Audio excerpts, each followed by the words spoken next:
Hello and welcome to Tea Time on Plus TV Africa channel 408. Tea Time is an entertainment analysis show that covers everything important in the industry about your favorite celebrities and also covers the biggest stories in the world of entertainment and lifestyle. I'm also graced with my co-anchor Shiketu Sorosoke with me today. How's it going? What's going on? Hi. You good? Yeah, I'm very well. How was your... Did you see traffic like you're going back home yesterday? Not at all. Yeah. I know my way. Now I'm a Lagos boy, proper Lagosian.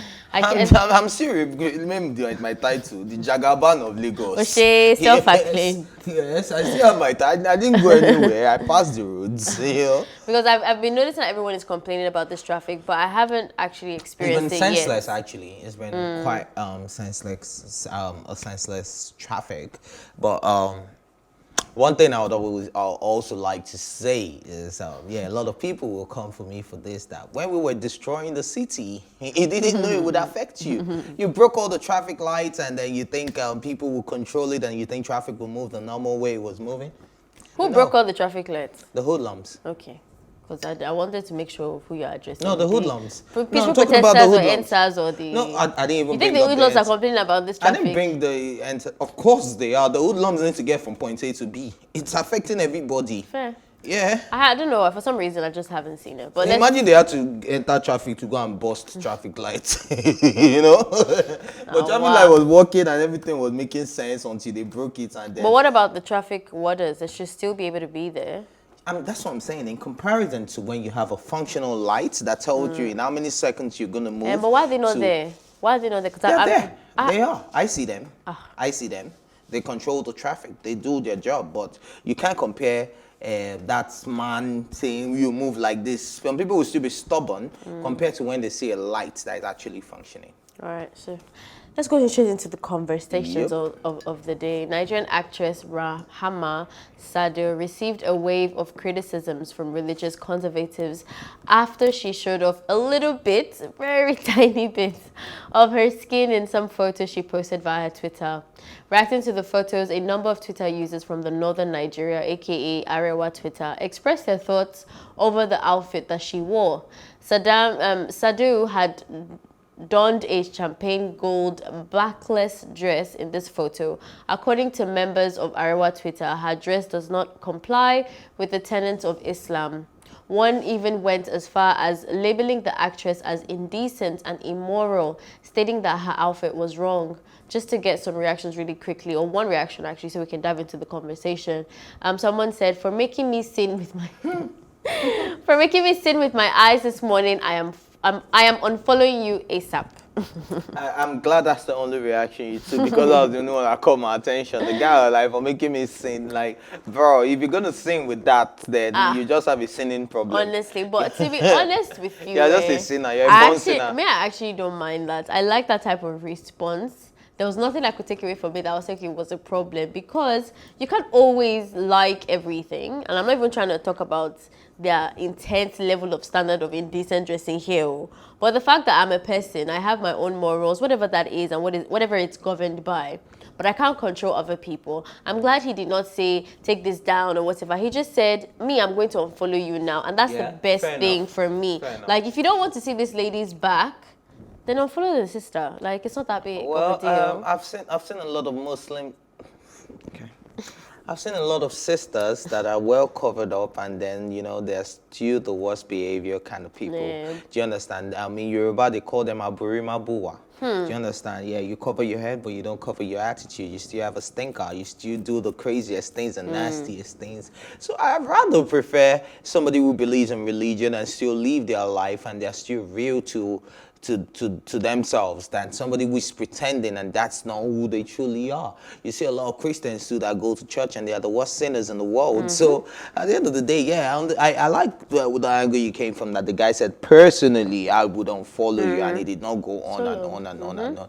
Because me, I had not said anything that made me sin there. I was even wishing, you know, it could be more reviewed, but it wasn't. And I mean, what does he want to say about Tiwa Savage's photo shoot that she posted? She's not from Arewa, sister. Okay, it might be new. I mean, I think there is a large facet of people in the religious space, Christian or Muslim, who focus a lot, in comparison to what you said, they do the opposite, where they focus on the outside more than the inside. So you just mentioned now that if the person is dressing whatever, but she's good at heart. That's okay. But I think there's a lot of people, like I can think of like the Deeper Life denomination now, where they just focus a lot of attention And the on your physical. So what that looks like. The idea of deadening your flesh to sin has always itched me wrong. But I think people even take that to a drastic level that there can't be any type of pleasure whatsoever from life. I don't know which scripture, how they interpreted that, but I'm really not down for that. I'm glad that guy said in his opinion that is his opinion, and we're trying to back him that he will unfollow me too. In my opinion, no, I think I'm more of a religious person than that guy that is claiming, because I saw that back and I did not think of nothing. Yeah, exactly. Do you understand? So for you to be thinking of that, it just shows how dirty your mind is. And I think the most important opinion here is the lady herself. And when she wore this dress, she was of the opinion that it was very okay for Twitter. And that's on period. I don't think anybody else has to argue about that. I personally think that for these northerners, there must be so much pressure, especially to be in the celebrity limelight and just to be able to do what you want, because I feel like if she was from the south, Kaisha had the same backlash. Yes, Kaisha had the same backlash. Even being Deja. Yes, even Deja had the same backlash when she was starting in that Durubuchi ages ago. Like we're talking maybe 7 years now. Maybe I'm exaggerating, but I feel like that song is really old.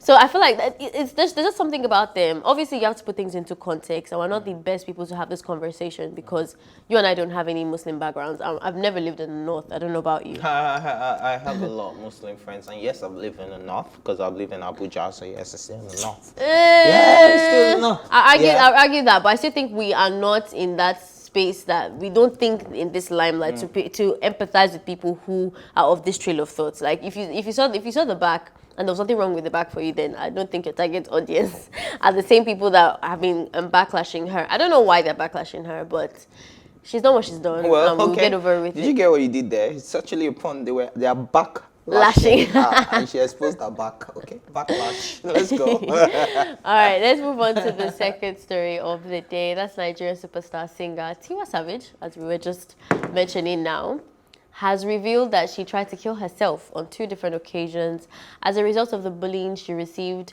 as a black kid in London. The award-winning singer and songwriter shared this information during her interview with Ebuka on Bounce Live Radio.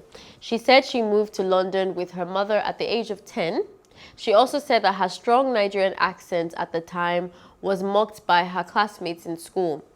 And I quote, she said, "I was teased so bad. They used to call me African girl, fufu, your food smells, and so on. And it was terrible for her. It was so bad that she literally tried to kill herself 2 times and that she was really depressed." That's insane. I mean, when I first saw it, obviously clout chasing, I actually thought that this was a recent thing. Like Tiwa Savage as an adult tried to kill herself. So I was a bit scary for a second. And then I continued to read it and I realized that, okay, at 10 years old, with that type of pressure, it is very understandable. I mean, I can relate to this on a bit of a personal level because I've been a fish out of water in terms of accents and being black and all of that stuff. So I understand the struggle for real, and it can be hectic. And I don't know what part of London that she was in. Some places are more white dominated where you don't have your black support. Some people are in a black hood that everybody wants to sound Nigerian because they've dominated that space and everything. So I can imagine that she didn't really have that support. But I'm glad that she didn't. And obviously she's blessed us with her music for many years. So we're glad that she didn't succeed in all those 3 times.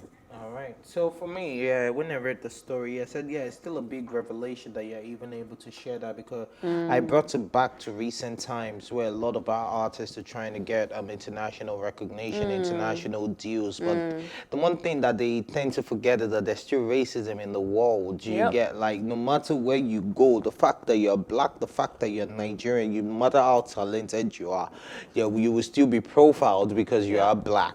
And I brought it back home because a lot of them still face this, because at the end of the day, when they finally attain the international recognition, the international dues they want, you see that a lot of them can't still keep up with the fame Yeah. because it would still affect them. You know, people will still troll there, come back home, you're beginning to sound foreign. Imagine a whiskey who doesn't have a thick skin, right? It will probably be feeling like, oh, am I doing something wrong? Because a lot of people are saying you're sounding international. So people are saying, tell us made in UK, not made in Lagos, you know, stuff like that. So it's still a lot of pressure that comes with that international space, especially in the entertainment scene. So I like the fact that Tiwa Sabi brought this home. So as far back as when she was 10 years old, imagine if she didn't live there, she didn't have that, then you suddenly you blow up and you begin to garner the international recognition, and then you go out there and then you see somebody call you black monkey, this, that.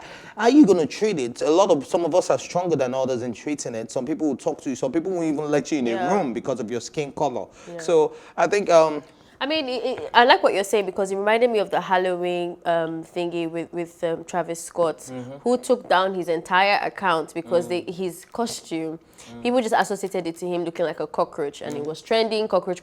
I think black people in general receive a lot of backlash from everybody, including black people.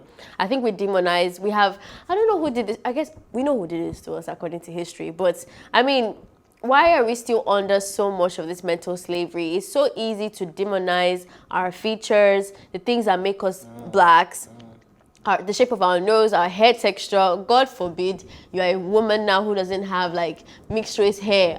I've not really landed though. All the black Americans, like there's a podcast that I follow. All the black Americans, it's a thing now. People are actually talking about it. That most of those rappers most of them don't go for black sisters or like genuinely black sisters with black features. So I like that angle that you're bringing as to saying that there's so much pressure even away from being a 10-year-old, but also just being a black person in the entertainment industry that's already so critical of each other. I mean, I think Tiwa Savage has always been quite open and she doesn't really shy away from being vulnerable.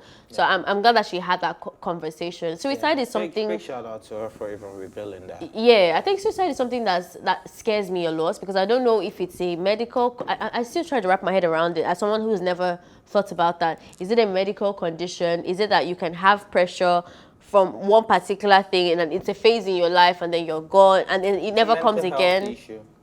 Is it always a mental health issue? Could it not just be a particular situation? A particular situation that deals with your mental health is what would drive you to want to kill yourself.